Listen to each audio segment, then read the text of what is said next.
안녕하세요. 설교를 시작하기 전에 먼저 전후 좌우에 계신 분들하고 인사를 나누셨으면 좋겠습니다. 이왕이면은 동성끼리는 잠깐 악수를 좀 하셨으면 좋겠어요. 손이 닿는 데까지 앉아 계신 분들하고 잠깐만 악수를 나누시죠. 제가 듣기로는 이제 한동 형제가 귀국한다고 들었습니다. 이번 주가 서안에서 마지막 주일 예배인 것 같은데 그동안 고생 많이 하셨어요. 낯선 땅에서 혼자 지내는 게 쉽지 않은데 잘 견디셨고 또 하나님과 교회도 너무나 잘 섬겨주셔서 감사를 드립니다. 참 요즘에 찾아보기 힘든 성실하고 건실한 청년이죠. 귀국해서도 하나님과 교회를 잘 섬기셔서 어려움에 빠져 있는 교회들의 큰 힘이 돼 주셨으면 합니다. 그리고 좋은 배필도 만나셨으면 하고요. 한동 형제 앞길을 하나님께서 준비하시고 책임지실 겁니다. 지금처럼 신실하게만 하나님을 신뢰하시면 됩니다. 그리고 하은이도 다음 주에 진학 문제로 한국으로 들어간다고 들었는데요. 당분간 부모님과 떨어져서 혼자 지내야 하고 진학에 대한 걱정도 많을 겁니다. 항상 하나님 저를 인도해 주세요 하고 기도하고 주어진 상황에 맞게 성실하게 본분을 다하면 됩니다. 그리고 새로운 환경과 도전들을 겪게 될 텐데 그때 아이의 눈을 가졌으면 해요. 아이들은 모든 걸 신기해 하지 않습니까? 어른들이라면 그냥 지나치고 쳐다도 안 볼 나뭇가지 하나 들고 만져도 보고 맛도 보고 한참을 그렇게 놉니다. 아이들에게는 이 세상의 모든 것이 신비롭고 흥미롭기만 하죠. 마치 놀이동산에 온 것처럼 아이들은 이 세상에서 신나게 놉니다. 그런 아이의 눈으로 날마다 하루하루를 새롭게 받아들이는 거예요. 그게 기쁘고 즐거운 일이든 힘들고 어려운 일이든 마찬가지예요. 그럼 날마다의 삶이 흥미로워집니다. 그리고 하은이와 함께 하시는 하나님을 볼 수도 있어요. 그런 아이의 눈을 가지기를 노력해야 해요. 그리고 부모님들도 너무 염려하지 마시고 대신 기도를 멈추시면 안 됩니다. 안은수 집사님 가정, 그리고 한동 형제, 하은이 다 직접 배웅을 못해서 너무나 죄송합니다. 저 대신 다른 분들이 잘 환송해 주셨으면 해요. 그리고 남아 계신 분들도 참 감사를 드립니다. 교회가 침체 시기라 사기가 떨어질 수도 있고 힘이 많이 빠지는데요. 그럼에도 불구하고 동요하지 않고 열심히 모이시고 그리고 책임을 다 감당하시는데 뭐라고 말을 할 수 없을 정도로 감사를 드립니다. 아, 여러분 덕에 지금까지 교회가 잘 견뎌왔습니다. 그러나 이제 한두 가지 당부드릴 것은 있어요. 지금 겪는 침체는 사실 우리만이 아니고 모든 교회가 겪고 있는 일입니다. 성경과 교회의 역사를 보면 우리가 지난날 겪었던 교회의 폭발적인 성장은 아주 드문 경우였습니다. 오히려 교회는 어려운 시기가 훨씬 더 많았어요. 어떤 면에서 보자 그러면 이제야 한국교회나 우리 교회는 정상을 찾아가고 있다고 보면 됩니다. 믿음의 선배들은 그런 어려움에도 신앙을 잃지 않고 인내하면서 영광의 이름을 사실 얻었어요. 그게 본래 신앙입니다. 우리도 이 어려운 시기에 각오를 단단히 하시고 잘 인내하며 진짜 신앙생활을 해야 할 것입니다. 그리고 하나님께서는 우리가 어떤 일을 하고 얼마나 많은 일을 하느냐, 그리고 얼마나 많이 모이느냐, 이런 것을 중요하게 생각하지 않으십니다. 사실 하나님께서는 우리 존재 자체를 중요하게 여기시고요. 어떤 마음으로 살아가느냐, 그리고 하나님을 섬기느냐를 중요시합니다. 그러니 상황에 매이지 말고 지금처럼 신실하게 살아가시면 됩니다. 하나님께서 우리에게 이렇게 하시겠어요? 너 왜 교회를 성장시키지 못하고 교회가 자꾸 쭈그러들어? 그렇게 추궁하실 리는 없습니다. 대신 우리가 흥하든 쇠하고 있든 상관없이 어떻게 애를 써왔느냐, 어떤 마음으로 섬겼느냐를 중요시하는 거예요. 그러니까 지치지 않으시고 상황에 매이지 마시고 신실하게 신앙생활을 하셔야 됩니다. 자, 이제 설교를 시작하겠습니다. 느헤미야와 이스라엘 백성은요, 예루살렘 성을 재건하는 일이 반 이상 진행되었을 때요, 어려움을 겪었습니다. 일이 진행되자 방해하는 세력들이 생겨났죠. 그리고 지난 시간에 살펴본 것처럼 이들이 기습 공격을 계획합니다. 이에 맞서서 느헤미야와 이스라엘 백성은 하나님의 도움과 항상 무장하며 기도함으로 이 기습 공격을 무력화시킵니다. 이것이 지난 시간에 살펴봤던 내용인데요. 오늘 본문을 보면은 예루살렘 성을 거의 완성해 갈 즈음에 또 다른 문제가 발생합니다. 외부의 공격은 잠시 멈췄지만 이스라엘 공동체 내부에서 문제가 발생했습니다. 외부의 공격에 비해 내부적인 문제라면 별게 아니겠구나 생각할 수 있는데 그렇지 않습니다. 사실 내부 문제로부터 발생하는 분열은 외부의 공격보다 더 위험하기 때문입니다. 교회는 순교자의 피로 성장한다는 말이 있어요. 교회 역사를 보면 외부로부터 박해나 핍박은 오히려 교회가 성숙해지고 성장하는 계기가 되곤 했습니다. 반면에 교회 안에서 일어나는 분열은 교회를 붕괴시키곤 했어요. 그렇게 내부에서 일어나는 문제와 그 문제를 제대로 처리하지 못해서 발생하는 분열은 오히려 더 큰 위협이 되곤 합니다. 그래서 예수님은 교회가 서로 사랑으로 일치될 것을 강조하셨습니다.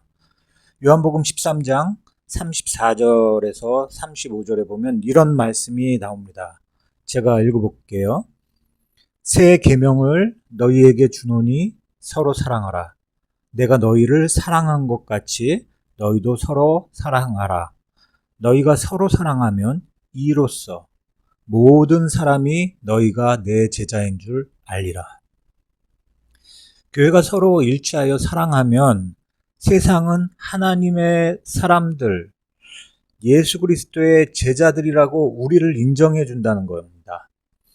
그러나 반대로 생각해 보면요, 우리가 서로 냉랭하고 형식적인 모임이 되거나 서로 싸우고 분열하면 세상 사람들은 교회와 우리를 부정한다는 겁니다. 그래서 내부적인 문제가 발생할 때 잘 처리하는 것, 그리고 사랑의 공동체가 되는 것이야말로 전도보다도 더 사실은 중요해요. 거기다가 교회가 서로 사랑하고 일치하면 하나님을 경험하게 되어 있습니다. 하나님을 경험해요. 사랑을 통해서요. 역시 요한복음 15장 10절과 12절에 이런 말씀이 있는데 제가 대신 읽어보겠습니다. 너희도 내 계명을 지키면 내 사랑 안에 거하리라. 내 계명은 곧 내가 너희를 사랑한 것 같이 너희도 사랑하라 하는 이것이니라. 예수님께서 우리에게 서로 사랑하라고 하신 이 계명을 우리가 지킨다 그러면 예수님의 사랑 안에 우리가 거한다는 겁니다. 즉 하나님을 경험하게 된다, 이런 뜻이에요. 우리가 서로 사랑하게 되면 하나님을 경험하게 된다는 거예요. 제가 작년에 하나님을 아는 지식이라는 제목으로 설교를 아마 한 석 달 정도 했던 것 같아요. 그 중에는 신증명 존재 방법이라는 것도 사실은 설교했었어요. 그러니까 하나님이 계시는가 하는 거를 증명하는 방법을 잠깐 설명을 했었습니다. 그런데 그런 증명을 통해서 여러분 중에 하나님을 믿으신 분은 없으실 거예요. 그걸로 증명이 되지를 않아요. 그런 식으로는 하나님을 증명할 수가 없습니다. 그러나 확실하게 하나님의 존재를 경험하는 방법이 있는데, 그게 예수님이 가르치신 것처럼 서로 사랑하는 것을 통해서 경험할 수 있어요. 우리가 서로 사랑하면 그런 우리에게 하나님께서 임재하셔서요, 하나님을 경험하게 만들어 줍니다. 그만큼 교회는 사랑으로 하나가 되는 것이 중요한데요. 오늘 본문을 보시면은 내부에서 문제가 발생해서 다툼이 일어납니다. 그럼 어떤 문제가 생긴 걸까? 그걸 잠깐 살펴보면요. 3절을 보면 이런 말씀이 나와요. 이 흉년에 곡식을 얻자, 뭐 이런 말이 나오는데요. 이 상황이 어떤 상황이냐면요. 성벽이 이제 어느 정도 건축이 진행돼서 막바지에 이르렀을 때였습니다. 이때는 아마 7월이나 8월 정도 되는데요. 추수 전이었어요. 근데 심한 가뭄이 든 거예요. 그래서 흉년이 들었어요. 설상가상 남자들은 성벽 공사에 투입되어서 일하고 있었고요. 집에 남겨진 여자들과 아이들이 농사를 짓고 있었습니다. 그런데 흉년이 들으니까 당장 먹을 것이 떨어져 버린 거예요. 이 상황이 얼마나 심각했는지가 2절에서 4절까지에 나열되어 있어요. 곤란에 빠진 사람들을 세 그룹으로 나눠서 설명하는데요. 심각한 상황이라는 것을 알 수가 있습니다. 첫 번째 그룹이 2절에 나오는데 가장 심각한 상황에 직면한 사람들이에요. 이 사람들은 자기 소유의 땅이 없어서 날품을 팔아서 하루하루 먹고 사는 그런 사람들이었습니다. 이들은 성벽 공사가 진행되는 동안 공사에 참여하고 있었기 때문에 돈을 벌 수가 없었어요. 그래서 가족들은 당장 먹고 사는데 문제가 생겨버린 겁니다. 그리고 5절을 보면은 자식들을 종으로 팔아서 목숨을 연명해 가고 있었어요. 그러나 자식들을 종으로 팔았던 돈마저 다 떨어져서 이제는 정말 죽을 고비에 놓인 거죠.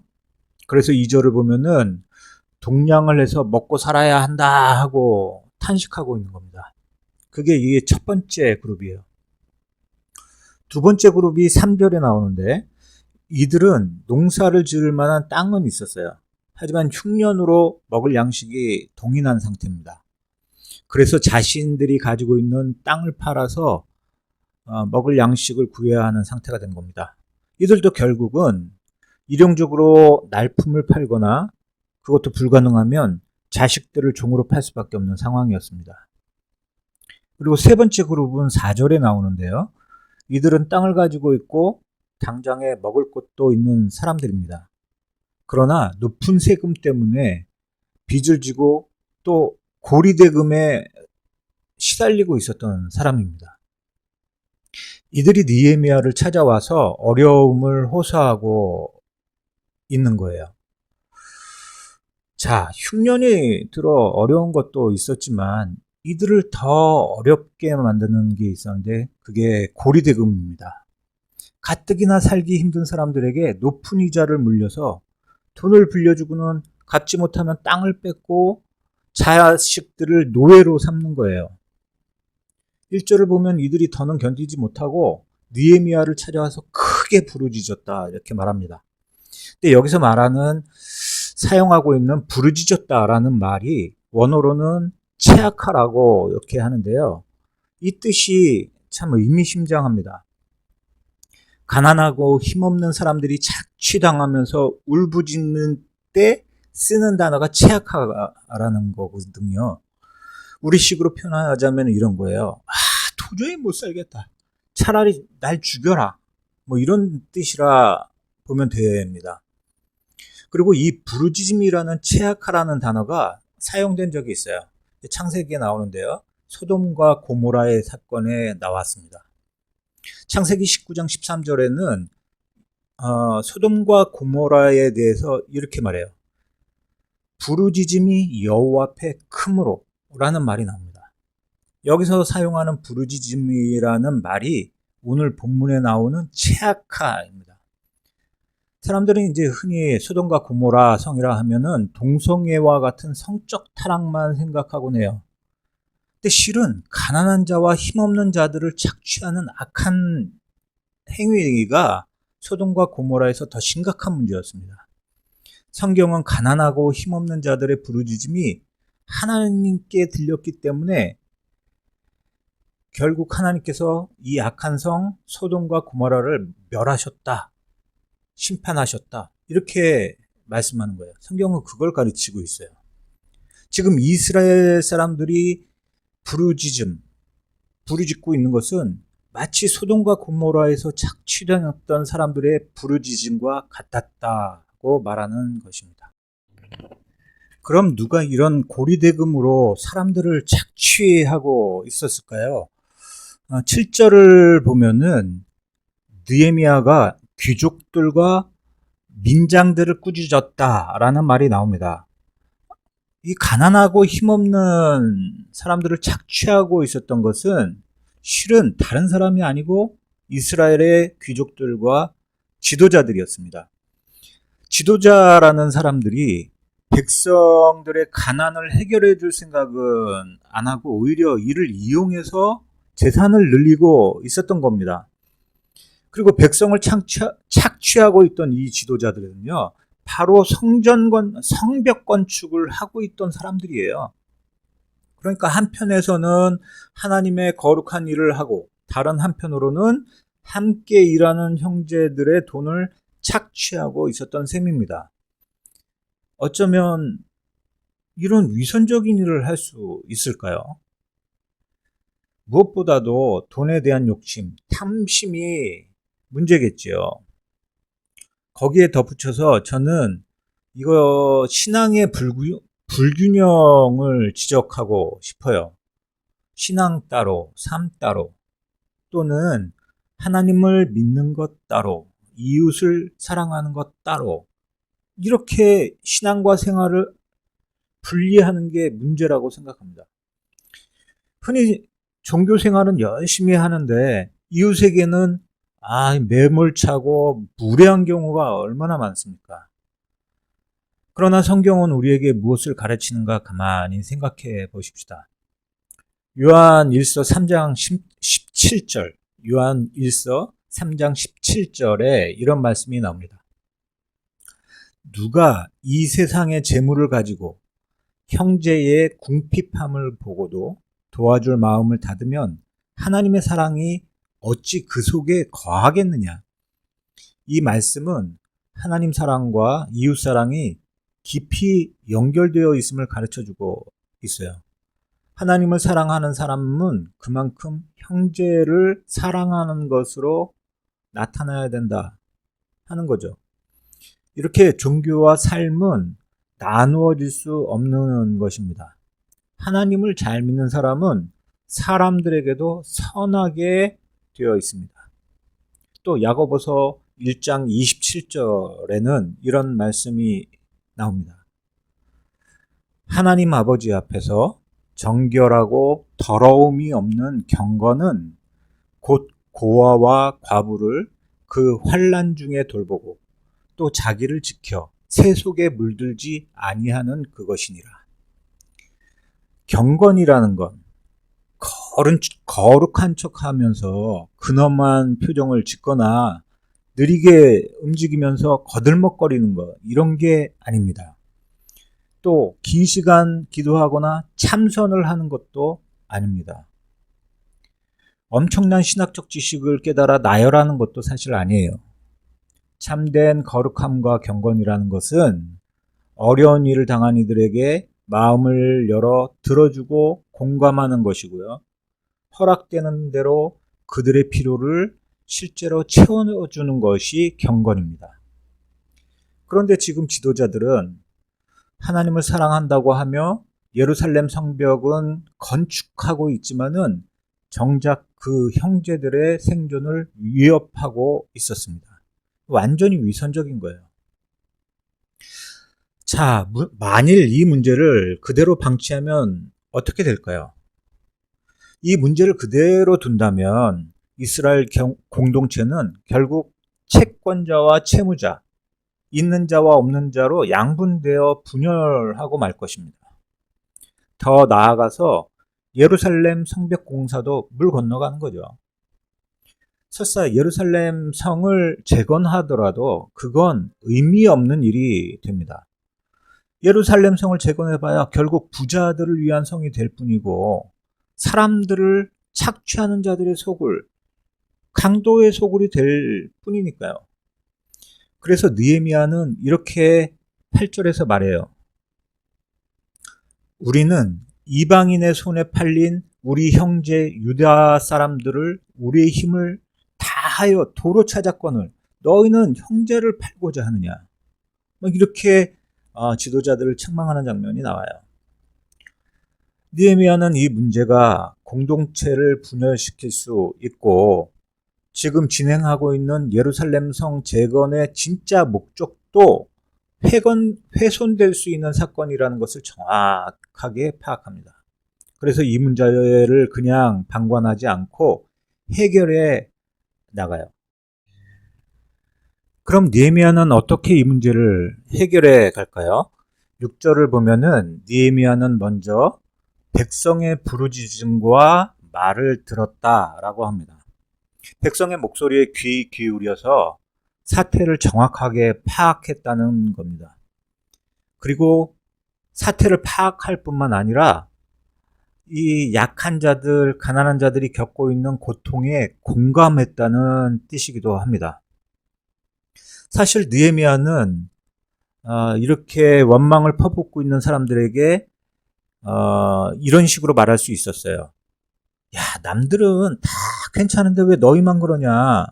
너희들은 능력이 없거나 게을러서 굶게 된 것 아니냐?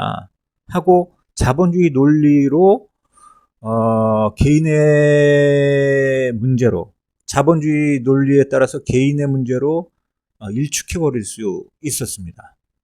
아니면 일단 성벽을 건축하는 게 중요하지 않겠냐? 하나님의 거룩한 일을 하는데 조금만 참고 방해하지 마라 하고 이를 우선시하고 전체주의적 사고로 역시 일축해버릴 수 있었어요. 그러나 느헤미야는 그렇게 하지 않고 이들의 부르짖음에 귀를 기울입니다. 여기서 들었다는 말은 귀로만 들었다는 뜻이 아니지요. 그의 입장에 서서 공감하려 했다는 겁니다. 이런 공감이 고통과 갈등을 겪는 이들을 치료합니다. 하나님께서도 그렇게 공감함으로 사람들을 치료하곤 하셨죠. 출애굽기를 보면은 모세가 이스라엘 백성을 인도하면서 온갖 고난을 다 겪습니다. 탈진 상태에 온 적이 있었어요. 그때 하나님께서 모세를 위로하시면서 이런 말씀을 하셨습니다. 너는 내 목전에 은총을 입었고 내가 이름으로도 너를 알미니라. 이렇게 말씀하셨습니다. 여기서 너를 이름으로도 내가 안다. 이게 무슨 말이냐면요. 너의 모든 것을 내가 안다는 얘기예요. 쉽게 말하자면 이렇게 말씀하시는 거죠. 모세야, 너 힘들지? 내가 너 마음을 알고 너 사정을 내가 다 알아. 이렇게 말씀하신 거예요. 이 말씀을 들은 모세는 다시 힘을 얻고요. 사역을 이어갑니다. 그런데 우리는 모세처럼 하나님의 음성을 직접 듣지는 못하지요. 간혹 일생에 한두 번 정도 아주 드물게 하나님의 음성을 직접 듣는 사람도 있는 것 같아요. 그러나 대개의 경우는 하나님은 사람들의 입을 통해서 말씀하시곤 해요. 바로 우리의 입을 통해서 말씀하시는 거예요. 그래서 우리는 하나님을 대신해서 내가 너의 사정을 알아. 너의 마음을 알고 너의 상황을 내가 공감해. 하고 어려움을 겪는 이들에게 말해줘야만 한 거예요. 저는 몇 주 전에 예전에 섬기던 교회에서 설교하게 되었습니다. 평소에 너무나 존경하는 목사님이 섬기시는 교회예요. 그 목사님이 저를 보자마자 포옹하시고는 이렇게 말씀하시더라고요. 박 목사님, 그동안 중국에서 고생이 너무 많으셨어요. 이렇게 안아주시더라고요. 그런데 제가 갑자기 울컥해지는 거예요. 뭐 여러분이 아시다시피 사실 저는 서안에서 편안하게 생활했지 않습니까? 그래도 저도 모르게 힘들었나 봐요. 그런데 누군가가 내 사정을 알아주자 눈물이 핑 돌더라고요. 그리고 큰 위로를 사실 얻었습니다. 그 짧은 한마디인데요. 이렇게 공감은 사람들을 치료하고 또 용기를 북돋아주곤 해요. 느헤미야는 고통을 겪고 있는 이들과 공감하는 것으로부터 문제를 해결해 나갑니다. 사실 이렇게 다른 이들의 마음과 상황을 공감해 주는 게 참된 경건이에요. 측은지심이 거룩함의 시작이라고 공자도 말했습니다. 완고하고 차갑고 딱딱한 마음이 아니라 부드럽고 옥토처럼 다른 사람의 말과 마음을 받아들일 수 있는, 그런 흡수할 수 있는 마음을 가진 것, 이것이 참된 경건입니다. 그리고 6절과 7절을 보면 느헤미야는 공감을 통해서 이들의 마음과 상황을 이해했어요. 그러자 곧바로 분노가 일어났습니다. 어떻게 이럴 수 있지? 어떻게 같은 민족, 같은 동료들을 착취할 수 있지? 분노가 일어났어요. 하지만 그 분노를 멈추고 어떻게 하면 이 문제를 해결할 수 있을까 냉철하게 생각을 합니다. 6절과 7절에 그 부분이 나와요. 야고보서 1장 20절에 이런 말씀이 있죠. 사람이 성내는 것이 하나님의 의를 이루지 못한다. 저는 성질을 부리면 아무도 못 말립니다. 그만큼 되게 다혈질이에요. 지금은 자제해서 그나마 횟수가 줄어들긴 했지만요, 여전히 완전히 다스리지를 못해요, 분노를요. 가끔 그렇게 성질을 부리고 나면요, 부작용이 엄청 커서 교회에 해를 끼치곤 합니다. 담임이 된 이후에 제가 많이 자제하는 거예요.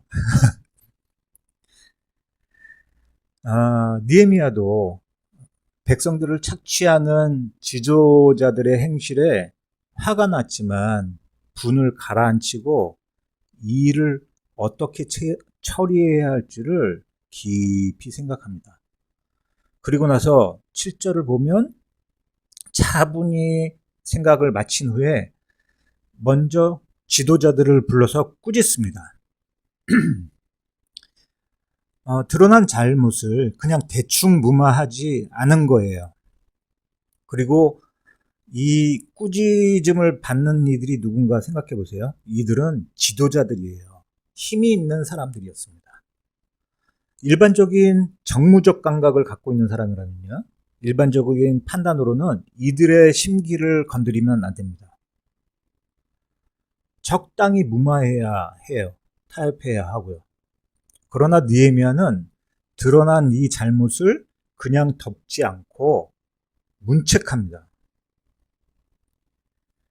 자, 그런데 여기서 주의해 볼 것은 질책하는 과정이에요. 자, 먼저 느헤미야는 당사자들을 개인적으로 불러서 문책합니다. 그런 후에 공식적으로 대회를 열어서 모든 사람 앞에서 이 문제를 공론화합니다.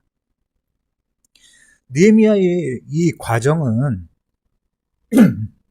마태복음 18장 15절에서 17절에 나오는 예수님의 가르침과 똑같습니다. 마태복음 18장을 보면 예수님께서는 죄가 드러나거든 이렇게 처리하라 하고 가르치셨어요. 먼저는 개인적으로 상대에게 권고하라. 만약 상대가 회개하지 않으면 그 다음으로 두세 사람이 가서 또 권고하라. 그래도 듣지 않으면 교회 전체가 가서 권고하라. 그래도 듣지 않으면 쫓아내라. 이런 단계들이 있습니다. 이렇게 복잡한 과정을 거쳐야 하는 이유는요, 처음부터 여러 사람 앞에서 죄를 지적하고 공론화하면 개인이 망신을 당하기 때문에 그래요. 그리고 회개할 기회를 놓치게 됩니다. 그렇게 되지 않도록 먼저는 조용히 개인적으로 기회를 주고 그래도 바꾸지 않으면 공적으로 죄를 처리하도록 하는 거예요. 느헤미야는 이런 과정을 통해서 먼저는 당사자들을 불러서 개인적으로 문책을 하고 어느 정도 합의를 이룬 것 같아요. 그리고 모든 백성을 불러서 공적으로 선언합니다.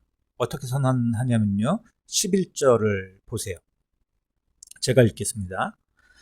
그들에게 오늘이라도 그들의 밭과 포도원과 감난원과 집이며 너희가 구워준 돈이나 양식이나 새 포도주나 기름의 100분의 1을 돌려보내라. 네, 이자의 탕감을 명령하고 있습니다. 여기서 보면은 힘과 돈이 있는 사람들의 양보를 요구하는 것을 볼 수 있어요.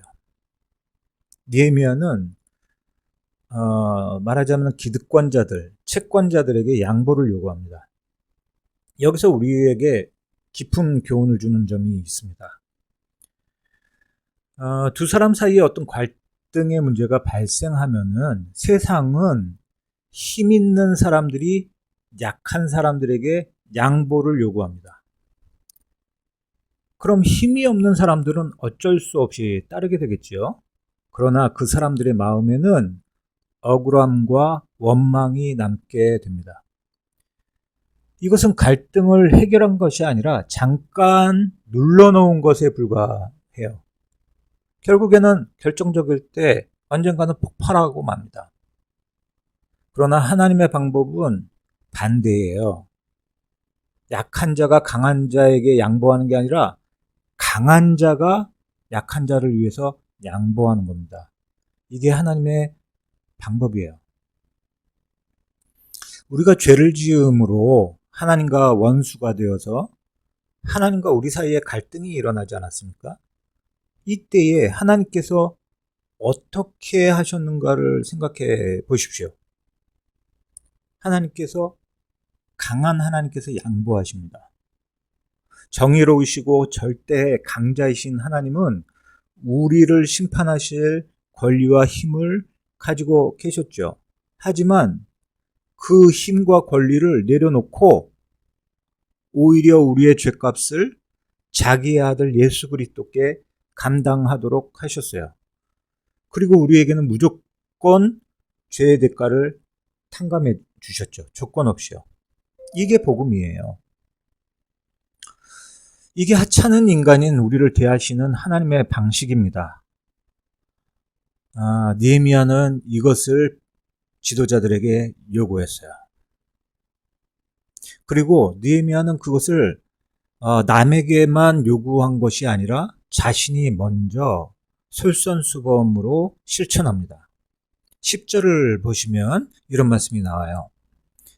나와 내 형제와 종자들도 역시 돈과 양식을 백성에게 꾸어 주었거니와 우리가 그 이자를 받기를 그치자. 이렇게 말해요.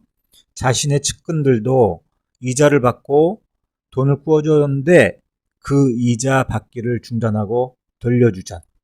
먼저 실천하는 겁니다.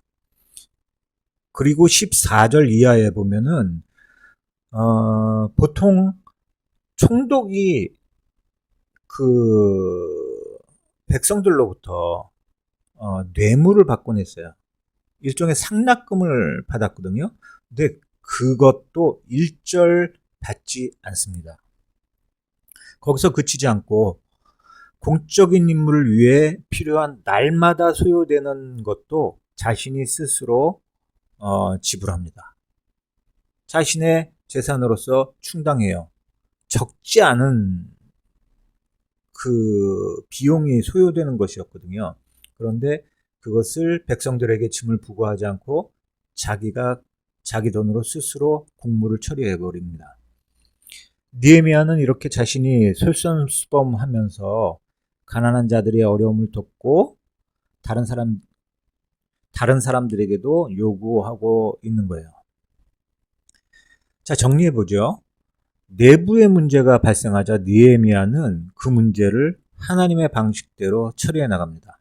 먼저는 하나님이 그러하듯이 약자들의 이야기에 귀를 기울이고 공감해요.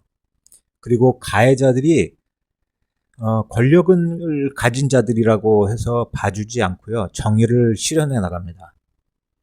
하지만은 가해자들 역시 다치지 않도록 개인적인 권면을 하고요. 공동체적 합의를 이끌어냅니다. 그리고 세상의 논리와 반대로 힘 있는 자가 자기의 권리를 포기하고 양보함으로 이 갈등을 봉합해 나갑니다. 자, 이런 과정은 매우 까다롭고 손해를 감수해야 함에도 하나님께서 죄인인 우리를 다루듯이 느헤미야도 하나님의 방식을 쫓아 행합니다. 그러자 이 공동체의 내부의 위기가 봉합되고요. 오히려 견고한 공동체로 바뀌게 됩니다. 이렇게 하나님의 방식을 따르는 것이 가장 지혜롭습니다. 그것이 수고롭고 또 내게 손해가 되더라도 당장에는 손해가 되더라도 그 방식을 따르는 게 옳습니다. 그러면 궁극적으로 선한 열매를 맺게 됩니다. 많은 이야기를 제가 설명해 드렸는데 깊이 상고해 보셔야 됩니다. 내가 손해를 감수해야 되고요. 하나님의 방식을 쫓기 위해서 하나님의 방식을 이해하려고 성경을 상고해 봐야 되고요. 작은 것이라도 실천해 나가야 합니다. 그리고 무엇보다도 서로 공감하고 또 마음을 열어서 어려운 이들을 되는 대로 돕는 그런 공동체 되었으면 합니다. 그런 선한 공동체를 이루었을 때에 이 혹한기 같은 어려운 시기를 우리가 무난히 뚫고 나갈 수가 있습니다. 네, 기도하겠습니다. 하나님 아버지, 우리 사랑교회가 정말 사랑이 충만한 교회 되기를 소망합니다. 참 어려운 시기를 지나가지만은 사랑으로 연합하여 하나 되어 서로를 이해하고 위로하며 이렇게 세우는 그런 귀한 공동체가 되어 잘 이 어려운 시기를 뚫고 나갈 수 있도록 도와주옵소서. 그리고 귀국하는 우리 한동 형제 그리고 하은이 하나님께서 의로운 오른손으로 붙드시고 우편에 그늘 되어 주셔서 어려움 당치 않도록 지켜 주옵소서. 또한 이번 한 주간을 하나님의 손에 의탁합니다. 모든 성도들에게 하나님의 선하신 인도하심이 있기를 간절히 소망합니다. 하나님 지켜주시고 또 우리 성도들의 눈을 열어주셔서 하나님의 살아계심을 경험할 수 있도록 도와주옵소서. 예수 그리스도 이름으로 기도합니다. 아멘.